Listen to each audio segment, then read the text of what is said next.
Hey, what is going on, Nav Nation? Welcome back to another video. Today, we have another episode of Undervalued Pokemon Cards. This is a series where I give you guys cards that I think are currently flying under the radar, that are currently being undervalued or underrated by the overall market. And today is a special episode because it is viewer's choice. That's right, I reached out to the community and asked you guys to give me your opinion on which cards you think are currently undervalued, and you guys really hit it out of the park on this one. You came up with some fantastic choices, and we're going to go ahead and run through all of those here today. And then at the end, I'm going to go ahead and give you my take on the card and or cards that I think are probably the biggest undervalued investment at this time. So we will save that for last, but let's go ahead and jump into our first one here, coming from Dylan Westra. And he says the energy cards from Call of Legends. No, seriously, in my opinion, they're the best energy cards by a Canto Mile. I love that, a Canto Mile. And I have to agree with Dylan on this one. If you guys have not checked out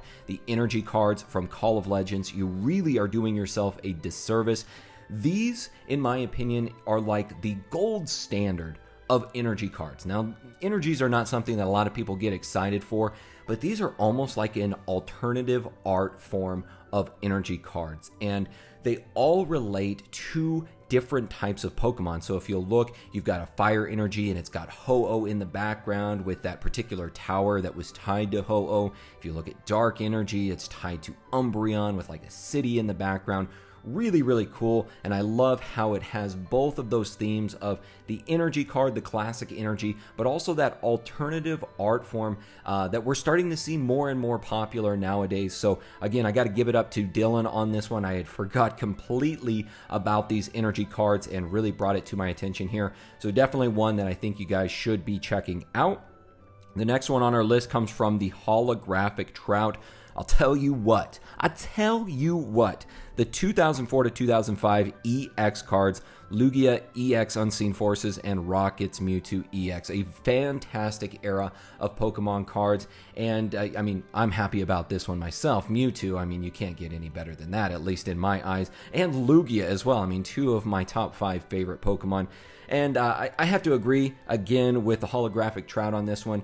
Really a home run here. Now, there can be a big difference, too. If you look these up on eBay and you check out the prices for a raw card to a graded card, that price differential can be pretty significant. And that's what you're always really looking for, right? Especially in this day and age, to try to be able to pick up a raw card at a really good price that also has a good return on investment when that card is in fact graded. Now, today in day and age, it's really tough, right, to get cards graded with PSA backlog. Really, all of the grading companies add a backlog, but you can even go about by getting these cards graded through an express service. If you want to go down the route of CGC, there's still a nice return on investment for CGC, even if you're going with something like that $60 tier. I think it's still worth it in many cases, depending on what you're picking that raw card up for. But another fantastic choice here from the Holographic Trout. Next up, Schmo 50, PSA 10s of the lesser popular Pokemon from Neo Discovery First Ed with super low populations. Example would be Hitmontop, Poliwrath, Ursaring, Wobbuffet. Prices seem to be very affordable for low pop PSA 10s of an older set. I definitely agree with you here, and I think especially when it relates to a set like this, Neo Discovery, very older set. And especially when you're looking at other grading companies, you start looking at CGCs, right? We talk about that hierarchy very often of if you can't afford the PSA prices, then you go down to the CGC prices, where a lot of the times, even of equivalent condition, PSA 9, CGC 9, that CGC you can usually get at a discount. So this may be a really good opportunity to get cards of a PSA 10 quality or even CGC quality, you know, gem mint status for a big discount when compared to some of the more popular Pokemon from that particular set. Next up, Hank to Tank, the old gold stars in mint or graded condition, especially with the new gold cards on the way. This is great because, as he said, we've got the new gold cards that are coming out. I think a lot of people will be looking back at the previous history of gold cards, and there may be a resurgence in the popularity of these type of cards. So definitely one that I would keep on my radar. I think it's a good it's a good suggestion given the fact that we're getting these gold cards, we're getting them reprinted. Generally, when we see things come back from the past, we see a little bit of a resurgence, we see a little bit of a longing to go back and acquire some of the original cards that started this particular mechanic. Exceed, a Legendary Treasures Radiant Collection. You can't find the cards for relatively cheap prices still near mint, or you can find them for relatively cheap. Yeah, I mean, any of the Radiant collections I really love. You look at any of the past sets that have had a Radiant collection, they've all done very, very well. Legendary Treasures, one of the most popular sets from Black and White, and the Radiant collection has some fantastic cards, absolutely fantastic cards in there. And he's right. When you look out on the open market, you will find that these cards are still quite affordable, given the fact of how old they are, and given the fact that they really are just beautiful cards. Really, really cool cards. So another good one there from Exceed. Zaminator is up next. Please talk about staff cards. First, second, and third, fourth place cards, original art Mewtwo evolutions, pre-release versus build and battle box, all pop report low, cards you can't get from packs. So I don't want to go through all of them right here. Really, I think the big point of this particular suggestion is exclusivity, right? Being able to go and acquire cards that aren't in mainline sets, or even subsets for that matter, things that are just not run of the mill. And I've said before that I think exclusivity is a really big factor in determining an overall card's long-term success. And that's really the big point here, is looking at those cards that aren't just run-of-the-mill, that you have to acquire in certain boxes, in certain specialty sets, things like that. These are all really good examples of things like that. Next up, we've got Mr. Brain 915, Venusaur and Blastoise VMAX cards. Greetings from Texas. Well, howdy. Greetings from Texas to Mr. Brain. Venusaur and Blastoise VMAX. Yeah, I think that very often, Charizard gets the notoriety. Charizard is the one that gets most of the focus, but these are the next big two of the big three, right? Venusaur, Blastoise. Blastoise has always been second. Venusaur has always been third. So I think focusing on some of those cards, obviously they're going to be trading at a discount to a Charizard VMAX card, but this might be a good opportunity to pick some of those up, because one of those two is generally in the top 10 for most people's favorite Pokemon, so you really can't go wrong with any of those big three, whether it's Charizard, Venusaur, or Blastoise. And I think over the long term, they will always be right there at the top of the list for most people, and VMAX cards could be a good opportunity for that. Next one comes from our boy Blake, CGC 10s. Love Blake for this one. CGC 10s as a whole are still not living up to their true value. I think the first ones you saw were on my Instagram. It very well could have been. But CGC 10s, guys, these are so hard to come by, and this is kind of going to be a prelude to the suggestion that I'm going to have for you this month for my big pick for undervalued Pokemon cards. But CGC 10s, guys, these so hard to come by. Very, very difficult to get. We've done some huge submissions, and when you look at the actual ratio of CGC 10s that you get back, I mean, these are above and beyond even PSA 10s. This would be similar to something like maybe even beyond a Beckett Pristine 10, and I know that CGC also refers to their 10 grade as a Pristine 10, but I think that honestly this could even go above and beyond a Beckett Pristine 10 with the rarity of these cards. And these are ones that I would just take a look at acquiring 10s, right? Just take a look at actually acquiring 10s regardless of the card itself, because I think just the absolute rarity of being able to actually get a CGC 10 really holds a strong value in and of itself.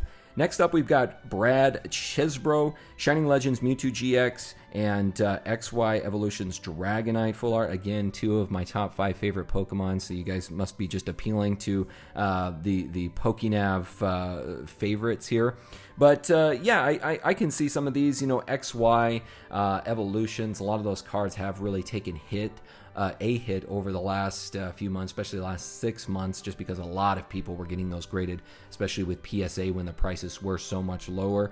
But Shining Legends, I think, is a fantastic set. I think one that a lot of people are really looking at nowadays. You know, things like this back here, these Shining Legends Super Premium Collection boxes, still huge, especially sealed boxes, but even the cards on the inside, the Celebi, the Lugia, the Pikachu, all of those go for really good prices, even raw. So yeah, I agree with the Shining Legends Mewtwo GX. I mean, I always agree with the Mewtwo, but I think that Shining Legends is a good set for this one, and probably one that not a lot of people are actually looking at. Next up on our list, we have Arturo, who says tag team promo, specifically Mewtwo and Mew GX. Yeah, I always like the promo cards, and again, you can't go wrong with Mewtwo or Mew for that matter, especially with Fusion Arts coming out. Mew is the focus of that set, so it could push more of a focus back onto that particular Pokemon. But I like the tag team cards, an era that is really kind of a standalone, right? We haven't seen any tag team cards,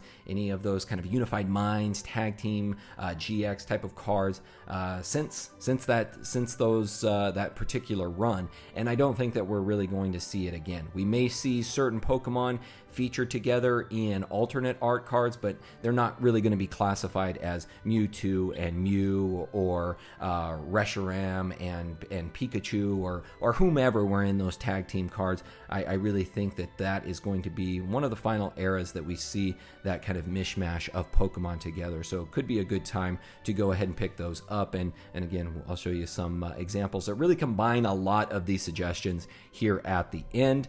Next up, we got Kyle Roberts, Pokemon Rumble cards. Yeah, huge here. Love these type of cards. Again, much more exclusive, much more niche type of card, and I really feel like that's the way that the hobby is moving, more into these pockets, more into these niches, where before it was just like, especially in 2020, a lot of the focus was just on the originals, the things that most people were most familiar with. Base Set, Jungle, Fossil, Team Rocket, you know, all of those early sets and those early cards, whereas now people are really broadening their scope to view a more holistic picture of Pokemon, and then at the same time really narrowing that down to a particular niche that may be more obscure and really starting to solidify a position in those type of cards. So again, another good suggestion there from Kyle. Next up is John Quinlan, EX era stamped reverse Holos 1997 Toyota Pikachu. Yeah, again, you guys are really doing a great job, in my opinion. Everybody that has chimed in for this undervalued series of focusing more again on those little pockets, those little I know I'm like really overusing the term here today, but more exclusive type of cards, and these stamp cards as well, very, very popular, and we're starting to see that come back. We're starting to see some of those stamps start to come back, and it's funny how things have a tendency to come around in full circle, where Pokemon says, hey, that was really popular back then, let's make this set really popular, let's throw some stamps on it, let's throw gold cards in celebrations, let's throw Delta species, and that really just gets everybody excited. So I feel like we'll continue to see those cycles happen, where Pokemon will notice, or the hobby will basically inject a certain amount of emphasis on a type of card, maybe mechanic or just art style, and 5 years from now Pokemon will bring it back, or 2 years from now, or 3 years from now, and it'll just again kind of refocus the hobby back on that earlier time. Mike Tran, Rainbow Rare Trainers. I feel like full art trainers have kind of fallen off the wagon a little bit. They kind of had a really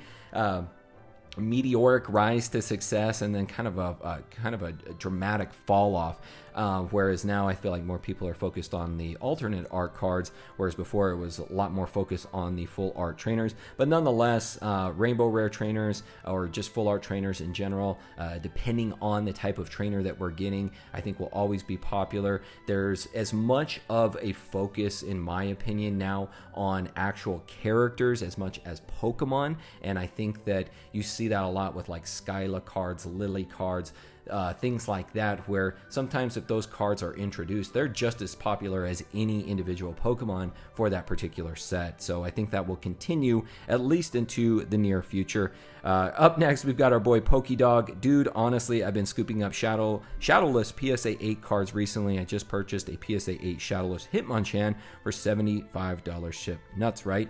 And I think the core of what Pokédog is getting at here is, again, going down that hierarchy, right? Like if you look at Shadowless PSA 10s, super expensive. Even Shadowless PSA 9s, super expensive. But you start going down that echelon, and there's always going to be a market out there. There's always going to be a price point for every collector and every investor. And once a lot of those PSA 9s and those PSA 10s hit price points that are just unobtainable by the average market, they're not as absorbable by the market, then people start to come down that ladder. So when you're picking those up at a relative discount, now would be a good time to start doing that, kind of basically banking on the fact that this is an inevitability that is going to happen within the hobby, and it looks like Pokédog is doing just that. So probably a good strategy here, one that I've seen a lot of other people do. I do it myself, picking up some of these lower tier type of cards, these lower condition, lower graded cards, and the returns on them can still be fantastic. Last up here is Jacob Donahue. He says the Fusion set. I think he's talking about both Fusion Arts and Fusion Strike. Now, with the shortage of supply that we're expecting for Fusion Strike, we could see a very sharp increase in price on those booster boxes, especially upon release, where, who knows, those could shoot up to $180, $200 a booster box if the supply is as low as what we're thinking it's going to be. Now, that can always change, guys. That can always change. And Fusion Arts, conversely, if Fusion Strike is very low in supply, you could see a lot of people moving to Fusion Arts to try to satisfy their urge to open this set and enjoy these cards. So you could see the prices on something like Fusion Arts start to increase in price as well. So, kind of just a more general recommendation here from Jacob, but a lot of different factors that could be working in conjunction with each other to really make Fusion Arts and Fusion Strike a pretty valuable set. I don't know about for the long term, but for the short term, it could be a very, very good flip. And the last one here that I had to mention, just because I thought it was really hilarious, is Matt Deegan, where he says no Pokemon card is currently underrated. And there's a lot to be said about that. There's probably a lot of truth in that as well. In this day and age, it's really hard to try to find any Pokemon cards out there that people don't know about. And when I first started this series, that really was not the case. There were so many cards out there that I was listing, that I was discussing, that the vast majority of the hobby was not familiar with. And I guess that is a true testament to the hobby of really increasing their knowledge and their education, and really coming to the conclusion that to be successful in this hobby, you really have to take everything in from a 1,000-foot view, and then really start to focus in on what it is that's going to make you successful,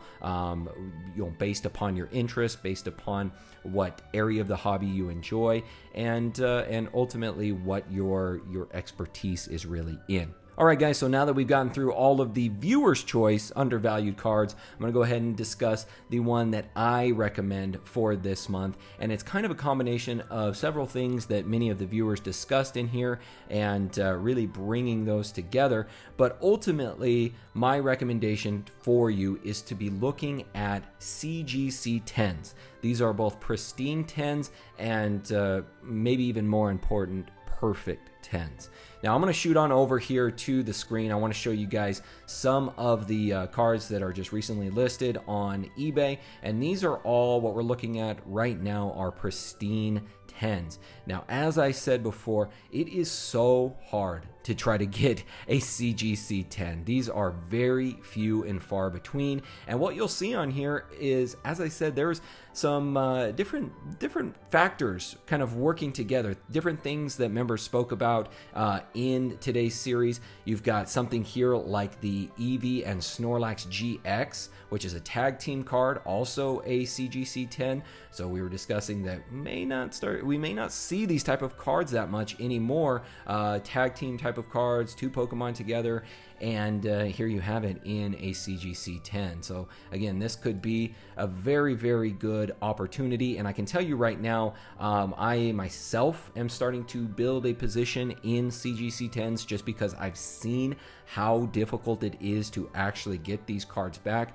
We've sent out submissions before of 200, 300, 400 plus cards and not getting a single CGC 10 in any of those, which is pretty remarkable, especially when you compare that to something like PSA, where that ratio is generally much higher than that, given that same allotment of cards that are being graded. Here you've got something again, a Shining Ho-Oh here, another promo card from 2017 Japanese, and again, just really, really cool cards here, and all of them at, in my opinion, really good price points. Here we're talking about the full art trainers here before. Here we've got like the Lily's Clefairy, really cool card, another promo, a Japanese one. And what you'll see very often is that the CGC 10s are almost always Japanese cards. It is very, very difficult to try to get English release cards in a CGC 10 just because the quality is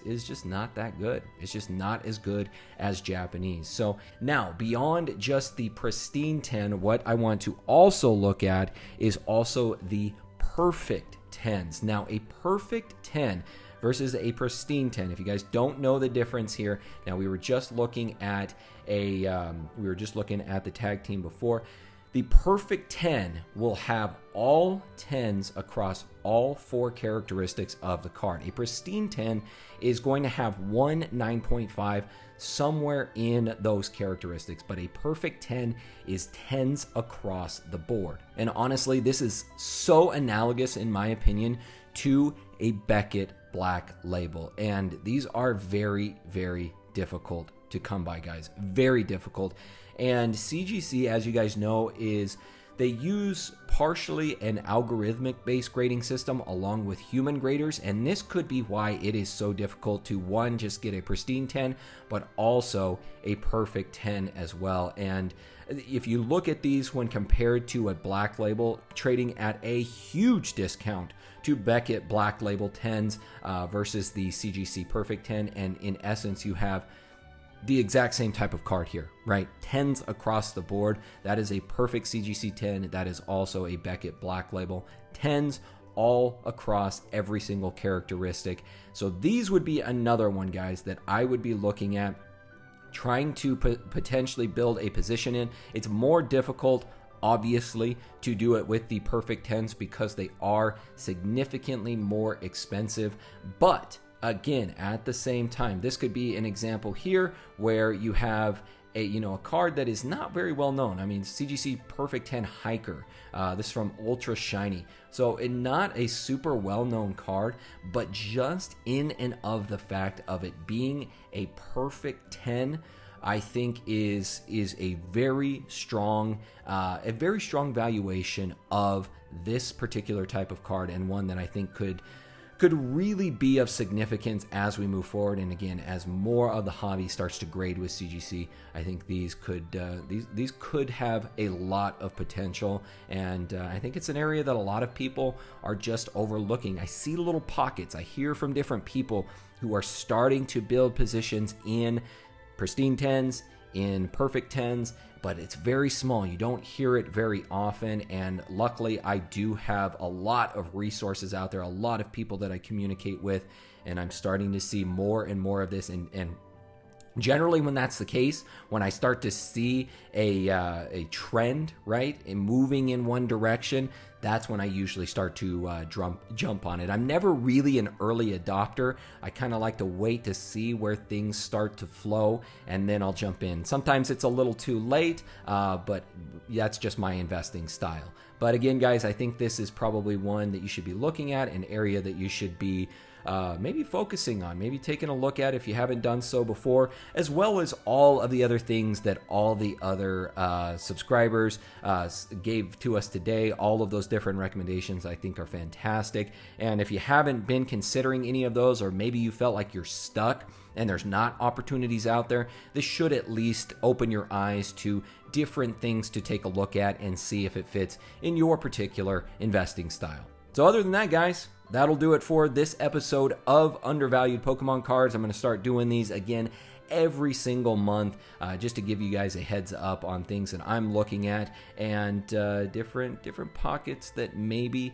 you didn't have on your radar. I will see you all next time. My name is PokeNav. I'm here to help you navigate the world of Pokemon one video at a time, and I will see you all in the next video.